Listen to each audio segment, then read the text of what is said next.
Good afternoon, everyone. It's a beautiful sunny Sunday afternoon here in Jordan, and just figured I'd come outside and kind of take stock of where things are at. Just got back from a morning at church, had some lunch, and it's so sunny. I figured I better come outside and um, see where my projects are at, and I guess I wanted to do a bit of a video update as well. It's been a long time since I've posted any videos on my channel. Life kind of got away from me, and other things took priority, which is fine. But recently I've reconnected with an old friend of mine, and um, we started RC Insight together. So if you haven't seen that channel before, go check out RC Insight. And anyways, I reconnected with this old friend, and just uh, was reminded about how fun it is to make some videos and share knowledge, ask questions, and yeah, so I figured I'd get back into it. I thought a good place to start would be to kind of take stock of where things are at here on the farm shop area.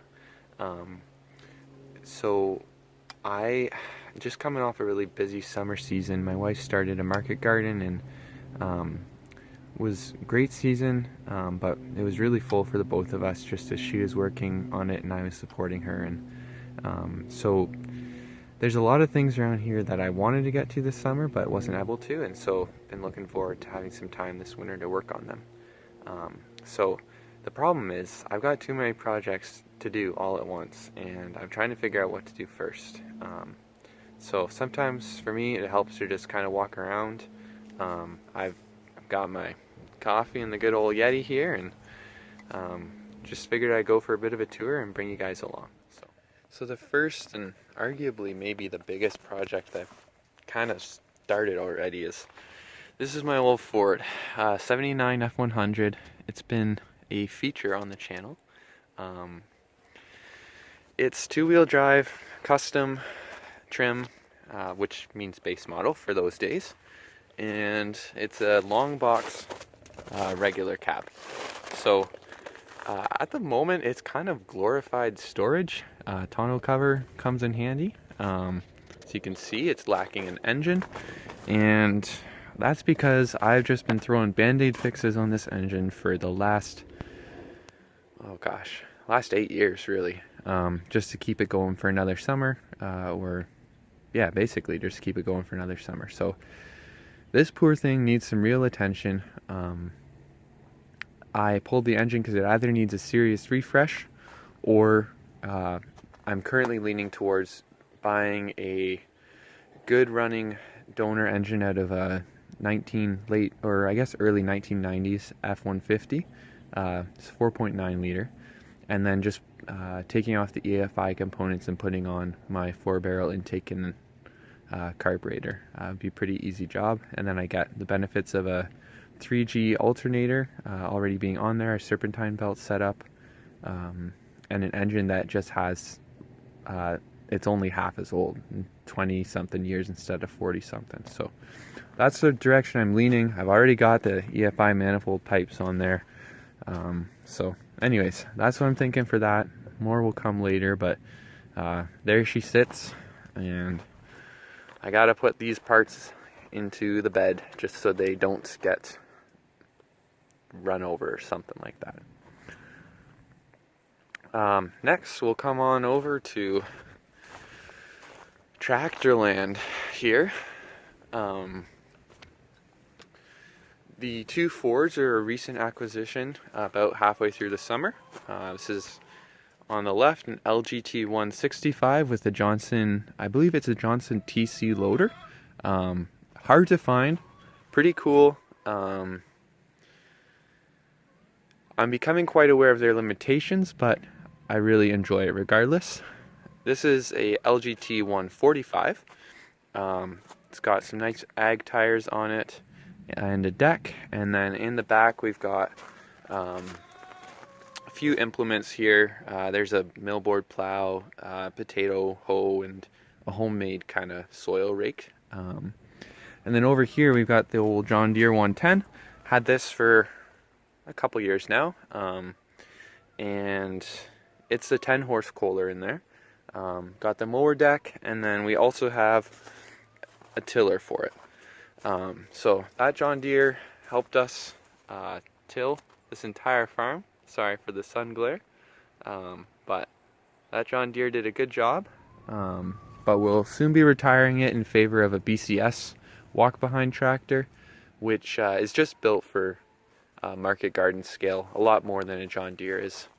And then of course we got our good old trailer here, but each of these tractors needs some work.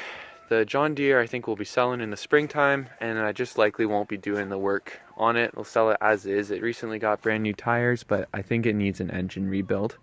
It burns a fair bit of oil. You can see all the soot there, but anyways, we'll give it a tune-up best we can and then sell it, and just make the buyers aware of engine condition.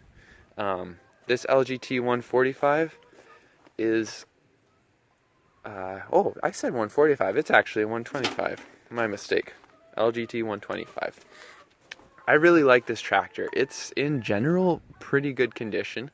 As you can see, aesthetically, it's in a lot better shape than the 165.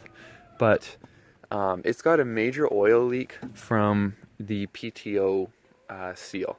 So that's got to get fixed. The deck is in good shape, and it drives so smooth. It's a dream to drive. It's a really nice little tractor. I don't know if we'll keep it, but I really like it. Not sure if it burns oil or not. Just haven't figured that out yet because it has such a big leak. So I'll fix the leak and then see what shape the engine's in after that. And then of course the 165. I got these two as a package deal. I really just wanted this one, but found out that I really like the 125 as well. So the 165, we wanted a loader to help turn compost piles, move heavy things around on the farm, and just decrease the wear and tear on our own bodies from trying to lift heavy things. So this tractor probably hasn't seen any maintenance in at least 10 years, which is unfortunate, but it does have really good bones still. I think the 16 horse Kohler in here, I think is a K341QS, if I remember right. It needs a rebuild. Burns a lot of oil, smokes a lot of oil on startup, but it runs. It runs well at the moment, but it will be getting rebuilt at some time. Hydraulics, everything works, except we've got a leak in one of the curl cylinders, the left curl cylinder, and then I also have hydraulic creep down on the lift cylinders. So I don't know yet if that's in the valve body or if it's internal to the cylinders, but either way, I believe I'm going to be doing a whole new set of seals on the cylinders. I found a vendor I think I found it through My Tractor Forum, but he sells a kit on eBay that's a full seal set for all of these cylinders on the Johnson TC loaders, so that's pretty handy. Minor issue that's a pain in the butt is I let go of the gas and the tractor drives slowly backwards, so I gotta take it out of gear every time I want to get off of it. The brake doesn't work. I need to build a weight bracket because this is just a pain in the butt. And I want to fill the tires with fluid. So yeah, there's a lot of things on this tractor. It's, like I said, it's got really good bones. I'm really looking forward to more use of it. It's been really helpful so far.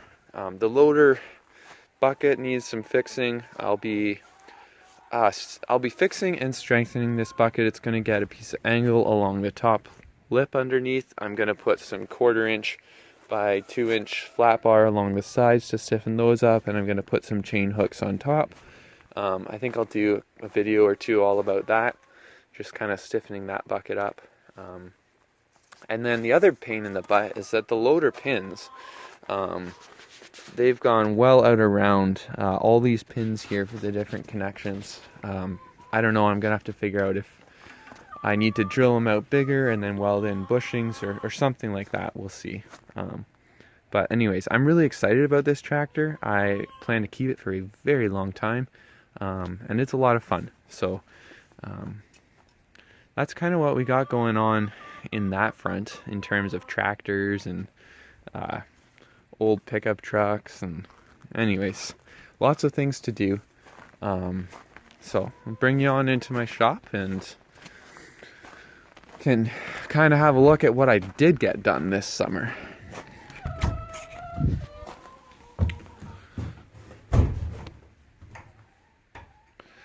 So this is my makeshift shop. It's a 18-foot van body, I guess, and it's been treating me well. It's a good temporary kind of setup. I've got some woodworking area, I've got some metal working area, and I've got some general working area here. So currently in the midst of trying to figure out the best setup to be able to do all these different types of work in a small space. I think an important thing to do will be this table's 4 foot by 4 foot, and it's just too big for this small space. My brother made it for me, really nice of him. But I think what I'm gonna do is, and at his suggestion, I'm gonna cut it down to 2.5 or 3 feet wide, right about there, and I'm gonna move that leg in, and then just gonna hinge that top, so that top part will flip down like that, and then the table will set against the wall, and then that way when I need a full 4x4 table, I've got it, but otherwise it takes up a lot less space. And then that way I'll be able to easily bring tractors in here to work on them and that kind of thing. So that's kind of what I got on the go. Thanks for joining me in this video walkthrough. You can see the old 4.9 for my Ford sitting here. And yeah, thanks for joining. Subscribe and like this video. There will be more coming on this channel. If you like the things you see here, stay tuned for more. We'll dive in deep on some of these projects I talked about. Have a great day.